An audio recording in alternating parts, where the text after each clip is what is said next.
حبايبي المتابعين في كل مكان، ازيكم عاملين ايه؟ النهارده معانا غسالة فريش النص اوتوماتيك، وهي مش راضية تشتغل خالص. فاحنا النهارده هنجرب ونشوف العطل فين بالظبط. تابعوا معانا الشرح للاخر، وهنبدأ نحط الفيشة في المشترك ونجرب. طبعا احنا مش معانا عدة خالص، ومكان مش معانا عدة. بنجرب مفك التست فيه كهربا واصلة للموتور وواصلة للغسالة كلها، يعني في كهربا واصلة ليهم. فاحنا كده ايه؟ احنا مش معانا عدة، نجرب حاجة تاني بس كده تحت تمام. هنبدأ نشوف الفازة.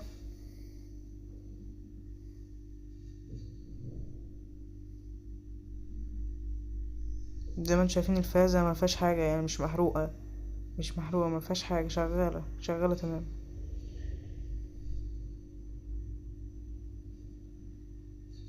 هنرجعها تاني زي ما كانت.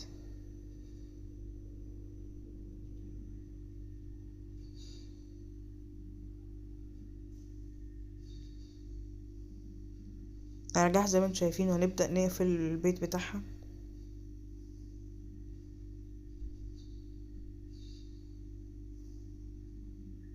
زي ما انتم شايفين طبعا هنبدأ نفتح فوق عند مجموعة المفاتيح ونشوف العطل فين بالظبط.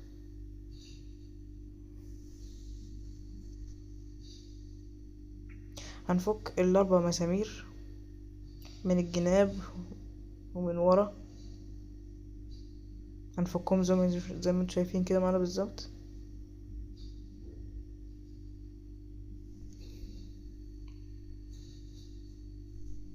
وهنبدأ نشيل الوش بس بالراحة عشان الكلبسات ما تتكسرش.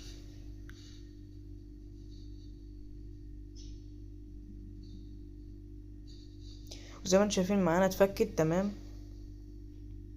طبعا حبل الشداد مانع انها تتشال للاخر. فاحنا هنبدأ نشيل سلك الشداد عشان نعرف نشوف كويس. زي ما انتم شايفين اهو ممسوك في مفتاح الصرف. طبعا انت مش هنعرف نشيله من فوق، فهنسحبه من تحت.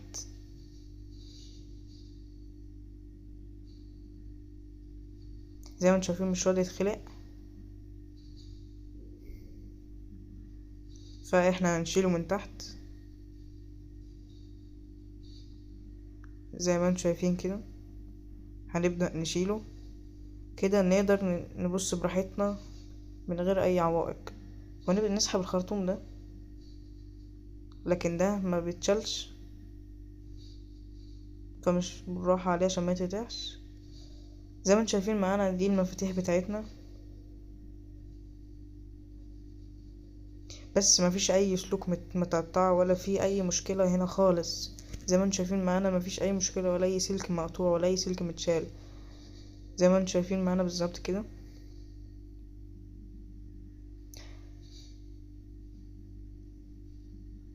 زي ما انتم شايفين كده. طبعا المشكلة هنا بتبقى معانا في تايمر الصرف.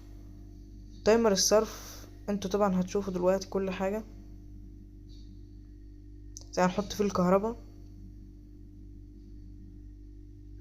زي ما انتم شايفين تايمر الصرف هو كان المشكلة. تايمر الصرف لما انت بتصرف المية بتاعت الغسيل وتفضل سايب المفتاح على الصرف على طول، مش هيرضى يشتغل معاك ولا عصارة ولا غسيل.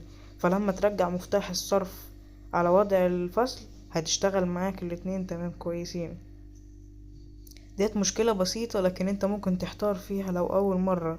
ممكن تحتار فيها وتجيب لك صنايعي يقعد يعلف لك ويقول لك دي بايظة ودي بايظة وانت تصدق طبعا. بس زي ما انتم شايفين الغسالة اشتغلت معانا.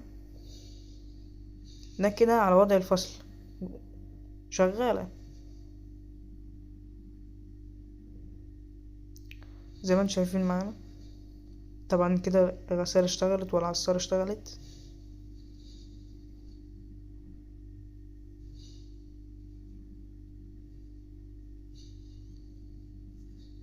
شغالة تمام. زي ما انتم شايفين الأول ما كانتش راضية تشتغل خالص.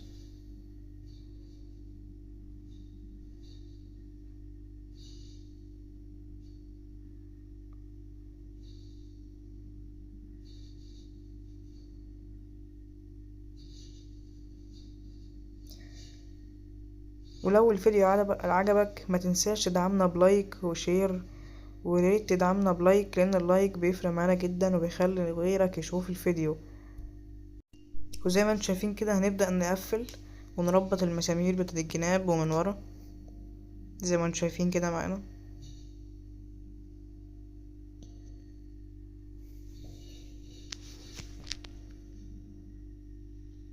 وهنبدأ نركب المسمار التاني بنفك صليبة عادي.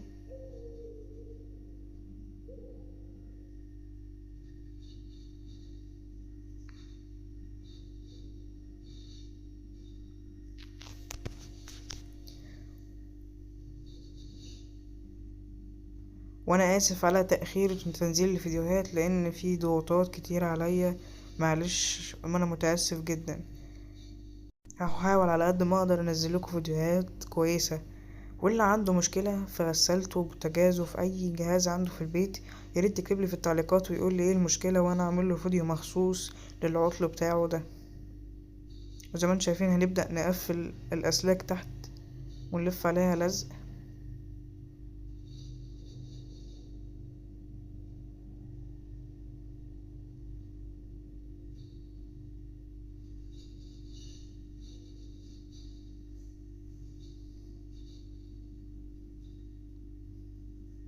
زي ما انتم شايفين ونبدأ نجيب كيس او نلف الكيس القديم بتاعها عليه، ويفضل يكون كيس جديد بس مفيش اكياس.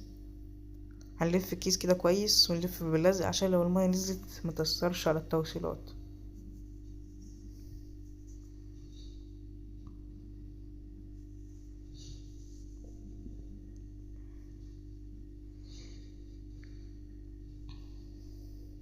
وتلف بضمير، يعني تلف جامد بضمير لان الحاجات دي مفيهاش بخل. انت لو لازم تلف كتير، مش كتير قوي يعني، بس لازم تلف كتير عشان تعزل السلك كويس. وهنبدأ ندخلها جوه زي ما انتم شايفين وهنبدأ نركب الظهر.